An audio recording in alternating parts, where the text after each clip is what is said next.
Hello out there. It's Sharon Froshin again, the Chief Operating Officer for the Discover Your Path U platform, where we believe that every life can teach and everyone can grow. To that end, I'm also the host of this show, The Connection Sessions, where we bring together practitioners, artists, marketers, entrepreneurs, spiritualists, mentors, and students in an effort to connect to community, learn from each other, and grow. Today with me, I have a real treat for you guys. To have Zandra with us, who I actually met through the group Nourish, where she participates in the panel Ditch the Diet, Face the Feelings. I probably would never have gotten to meet her otherwise, so I'm extremely grateful for that panel, Beth. Zandra focuses on a very interesting way of looking at food and weight loss, and that is that if we eat intuitively and mindfully, we don't really need to focus on weight loss because the body will take care of that for us.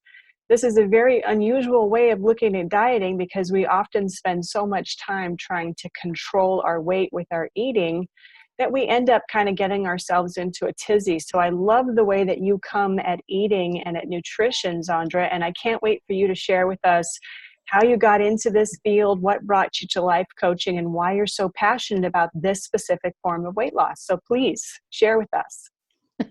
Thanks, Sharon. Hi, everyone. I really got into health coaching. As some of you know, I've got a background in community nursing. And the biggest thing for me was that clients were always, the docs told me to change my lifestyle, told me to change how I'm eating. So in the community, I spent a lot of time educating clients on how do we do this? Where do we start? And from there, I took my first certification with Health Coach Institute, which was really awesome. And then I ended up taking another course through Institute of Psychology of Eating with Mark David.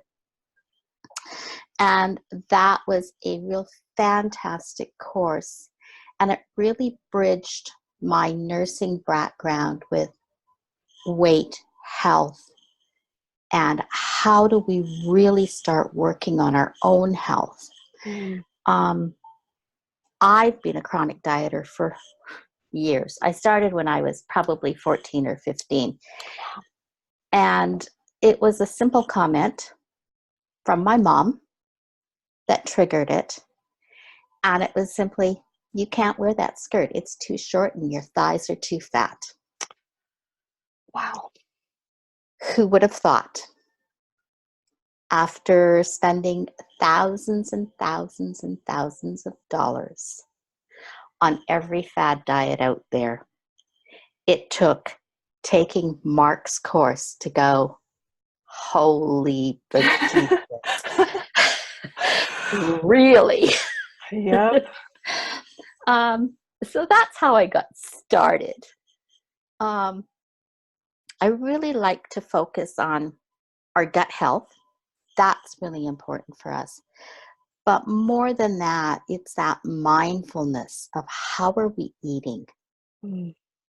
Taking the time to slow down, taking time to breathe, taking the time to just focus on where we're at that plate. Yeah. And you've probably seen or heard it on my page. I love this, make peace with your plate. I do love that. Because if you can't make peace with that plate, no matter what you do, it's not going to change where you're at. It's very true. So that's, yeah. And then I take into the aspect of the intuitive eating because it goes a little bit further and more in depth for especially like anybody that's been chronic dieting, on that dieting roller coaster. Our binge eaters and our emotional eaters really need to step back and look at everything as intuitive. Gotcha. And tuning into that inner body wisdom.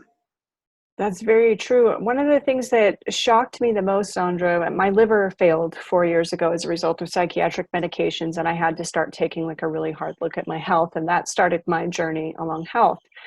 And what was really shocking for me is that in an industry where the oath that is taken by new doctors, the Hippocratic Oath, actually arises from Hippocrates, who said, "Let food be thy medicine and medicine be thy food," that the average doctor coming into the industry gets maybe 1 to 2 hours of nutrition counseling or education in an entire 8-year process of learning. So to hear that there's a community nurse up there in Canada who's taking it on herself to kind of make up for the fact that so many doctors, and I don't believe, I want to make it clear here that I am not doctor bashing.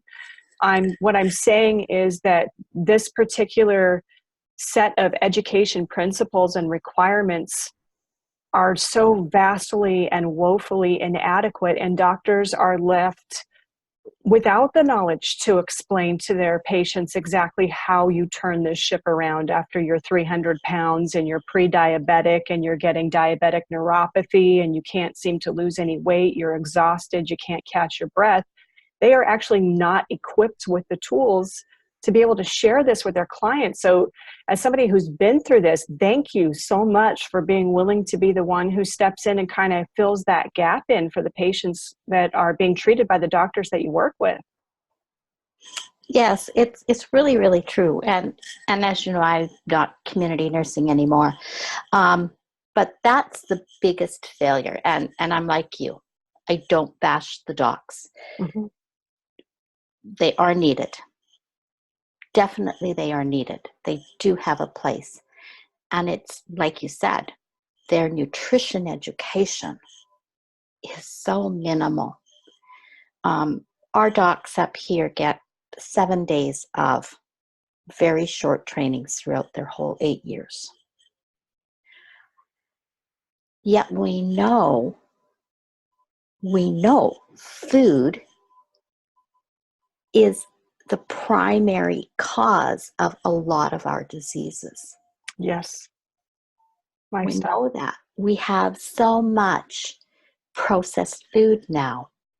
That's food. Food. Is it really food? It's not really food. And what are we feeding? What are we feeding our kids? Oh, yes. What are we putting into our own bodies? And we don't really have anybody in the medical field that's really stepping forward and saying, hey, wait a minute, let's look at this diet. Yes. In the community, as awful as it sounds, our retired women and men who are living on CPP, which is Canada Pension, mm-hmm. old age security, they're in their 70s, 80s. There isn't enough money there for them to actually eat a healthy diet. Indeed. So we called them in the community, as awful as it sounds, we used to say those are our toast and tea grannies and grandpas. Why? Bread's cheap. Yep. Tea is cheap. Yep. And isn't it sad that we live in a world where that is the number one thing that's happening out there? It is. And personally, here in the United States of America, we have much of the same system. By the way, I just want to let you know, Sammy D is watching right now and says, hello, lovelies. Hi, Sammy. For those of you that don't know, Sammy D is the Chief Technology Officer for the DiscoverYourPathU platform, as well as a member of the Ditch the Diet, Face the Feelings panel, and is also a coach who specifically focuses on body image and getting off that dieting wheel. So thank you for joining us today, Sammy. One of the things that's hardest for me as someone who was raised to respect my elders is seeing senior citizens in the United States of America who are currently having to choose between feeding themselves and the medication that's causing feeding themselves with the food that's causing the need for the medication that they can't afford. How do you deal with that with clients that come to you, these toast and tea senior citizens who are struggling to keep themselves in some semblance of health? How do you help them get out of this mindset?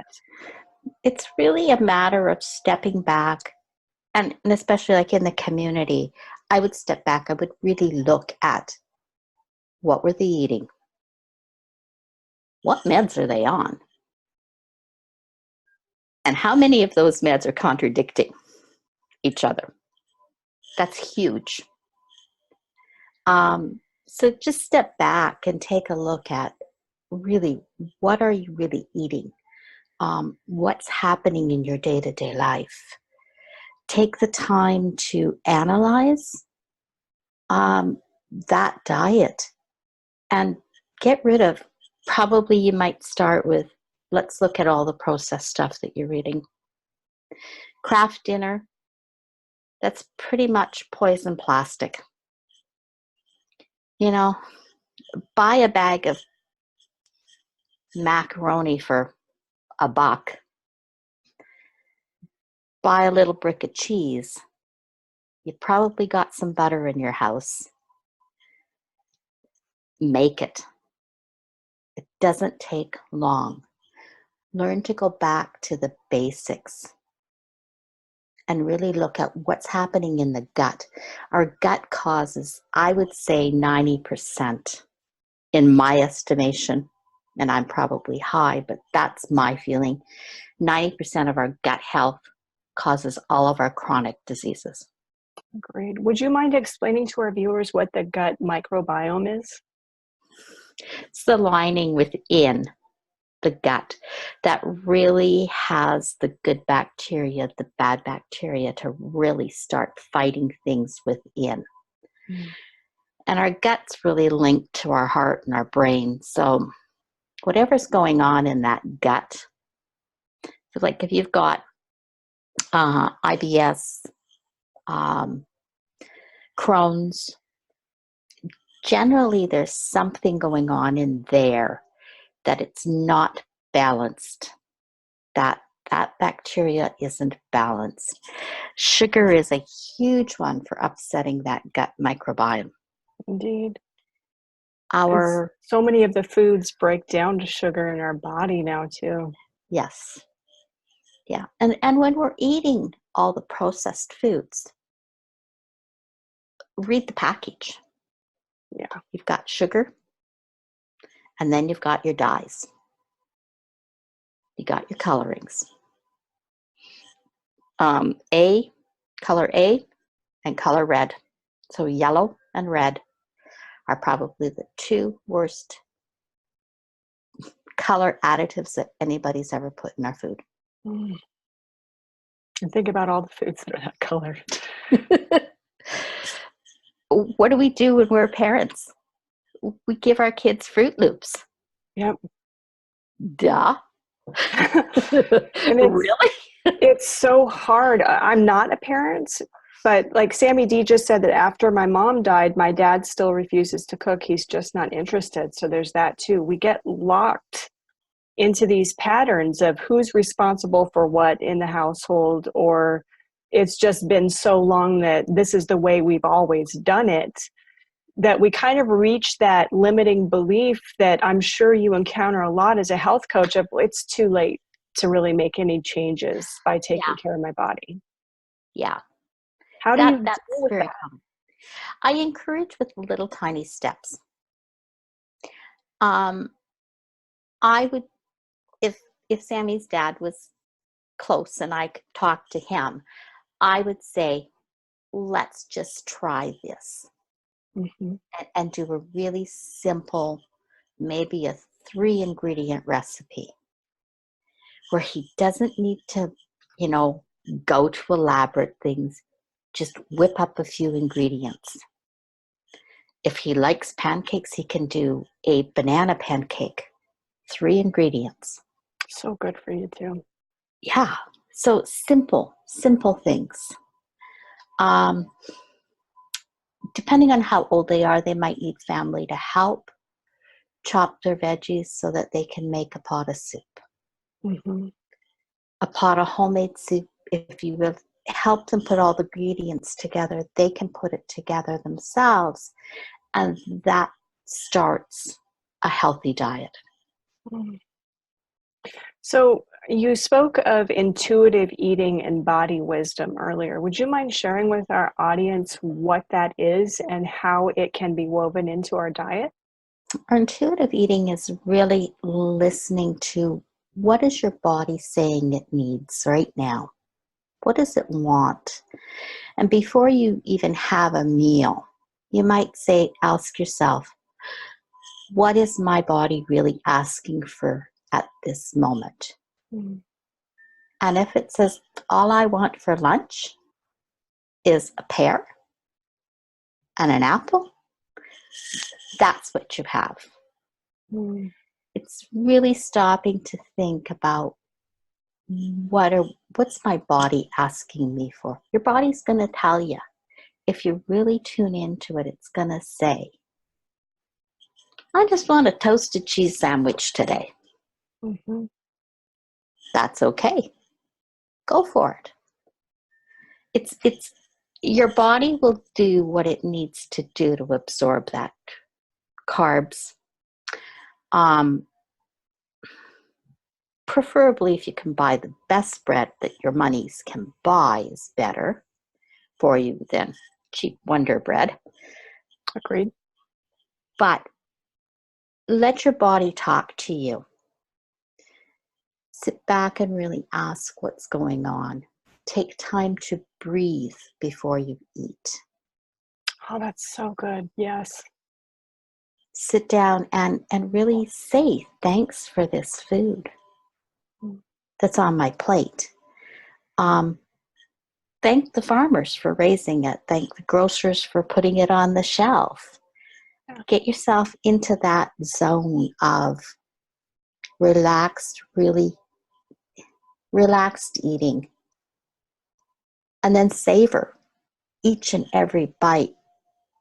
Feel it in your mouth, smell it, see the colors. Experience it with all of your senses instead of All just of your some. senses. Yeah.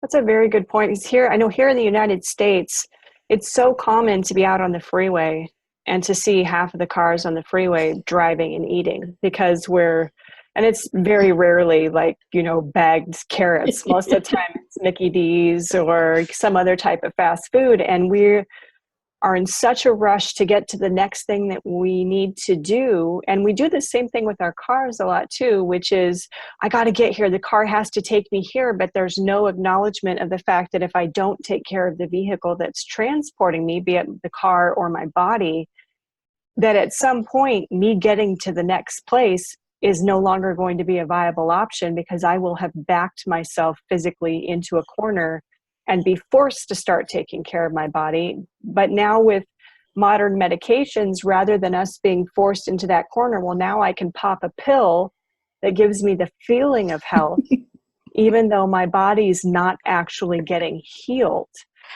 And we just run from one thing to another. How do you help your clients who are on that hamster wheel of gotta go, gotta do, start to back up and put their priorities in order?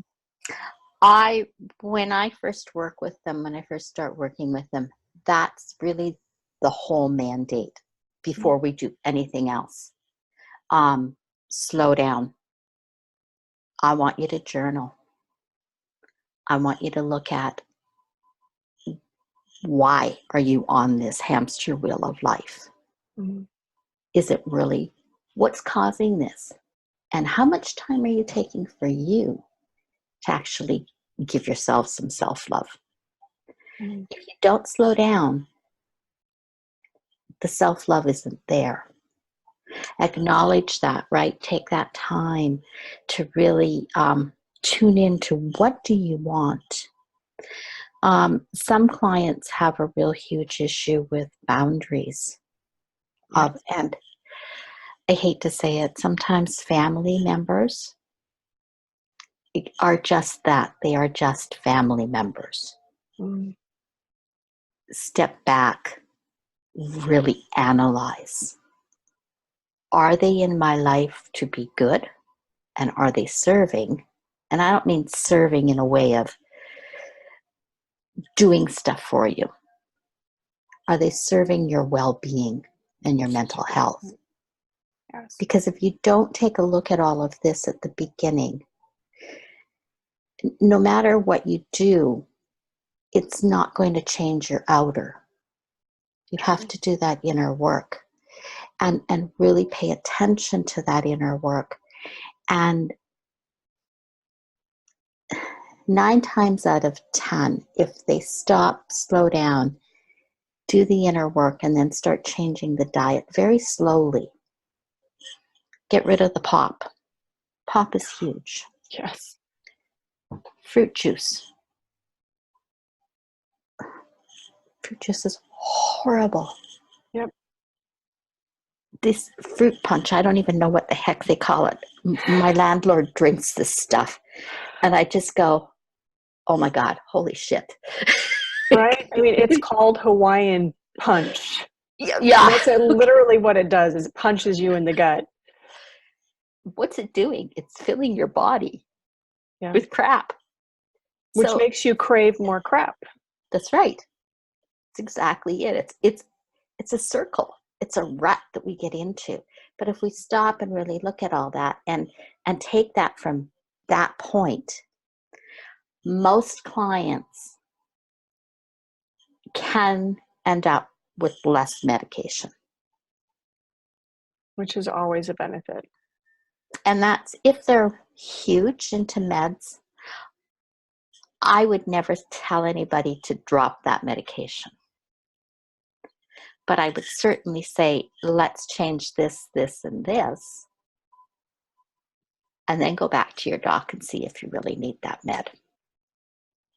Because like you said earlier, so many medications are actually causing the symptoms that the next level of medications have been added to treat. So for me, I have pretty severe PTSD, and I got my first level of medication, and then that level of medication caused symptoms that they then added another level, and it got stacked up until I was taking 6 pretty heavy duty psychiatric medications, which is between that and 10 years of drug usage and alcoholism is what caused my liver to fail. So then I had to find a natural alternative to those medications. But so many people in our society today are on medications that it's really hard to find a natural alternative to outside of diet. And there's so much shaming and so much you should, or how dare you be fat, and actually I'm beginning to have my horizons broaden that there are so many women who are struggling to put on weight as a result of diet and to keep themselves within a normal range of weight for their body type, that we get stuck in this shame and don't reach out for help because we're convinced we're going to get slapped around if we do. What does the diet industry teach us? That we can't do it on our own. Exactly. We have social media that says in order to be a part of society, you need to be thin. Mm-hmm. So what do the women do? They get into the next fad diet. That doesn't work. They go to the next. And then they go to the next. And oh, geez, it's not working. So they start beating themselves up. They start hating their body. Yes. And that doesn't do anything for them, because all we're doing then is creating a stress response within our body, which holds the weight. And so why don't you talk to us about that? Because I think that a lot of women, and I know there are men who get caught on the dieting, but women much more thoroughly do. How does stress affect weight loss? There's several ways. The first thing that it does, though, is it increases the cortisol, which is our hormone, our stress hormone. So if you think about, our bodies have been around for eons and eons. So back in the caveman days, when we were out there to chase and kill, we could just as easily be chased by a tiger. Stress response happens. Take that into our modern day. You're going to work. You're late for work. fight and flight happens, stress response happens. The body says, oh, I'm in trouble here. So it starts hoarding all the calories within your body. So when we eat under stress, when we come home from work and we've had a shit day at work, the best and easiest thing that you can do is take 5 minutes. Sit down, put some calm music on, have a glass of water, have a cup of tea. Sit, quiet, just be. Let your body calm down. Get that out, the stress out from the day. Then start making your meal. Because your thoughts are all part of everything around you. Mm-hmm. So if you're fixing this meal because you're pissed from work, all those feelings are going into that food that you're preparing. And into the selection of food that you make. And into the selection. And it's just increasing the stress response in your body. Absolutely. It most certainly does. Sammy says, glossy magazine. You are beautiful just the way you are on the cover. Page 2, here's a cupcake recipe. Page 3, the bikini diets. And it's so true. That's exactly what these magazines do. But we as women, magazines like Vogue, magazines like Elle, these beauty magazines have us focusing on things like thigh gap. It is not natural for a woman to, that's not the natural, normal way of every woman's body. There are some women who naturally have a thigh gap. Most women do not.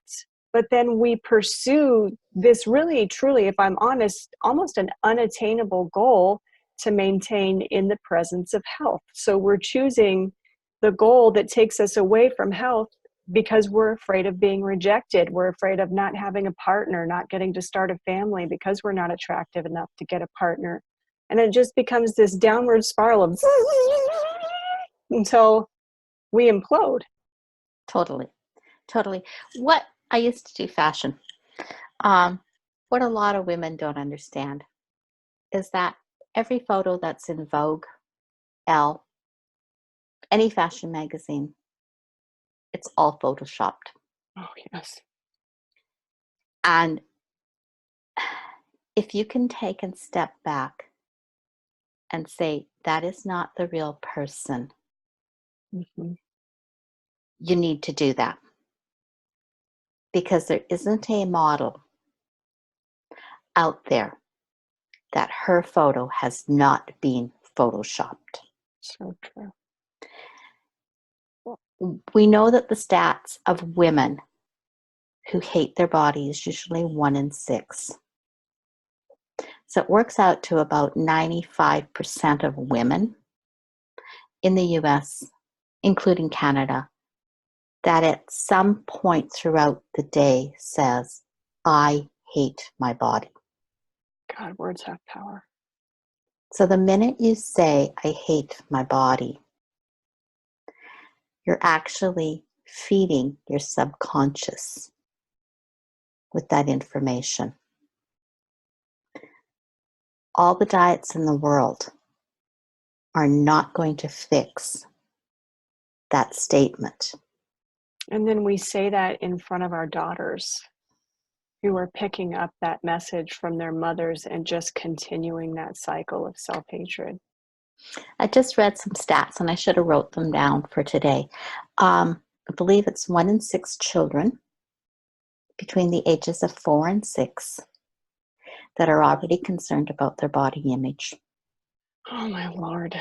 And it's 1 in 5 between the ages of 7 and 8, 7 and 9 are already watching what they're putting on their plate. I remember when I was a kid, I ate everything in sight and never worried about it. Was your mom a dieter?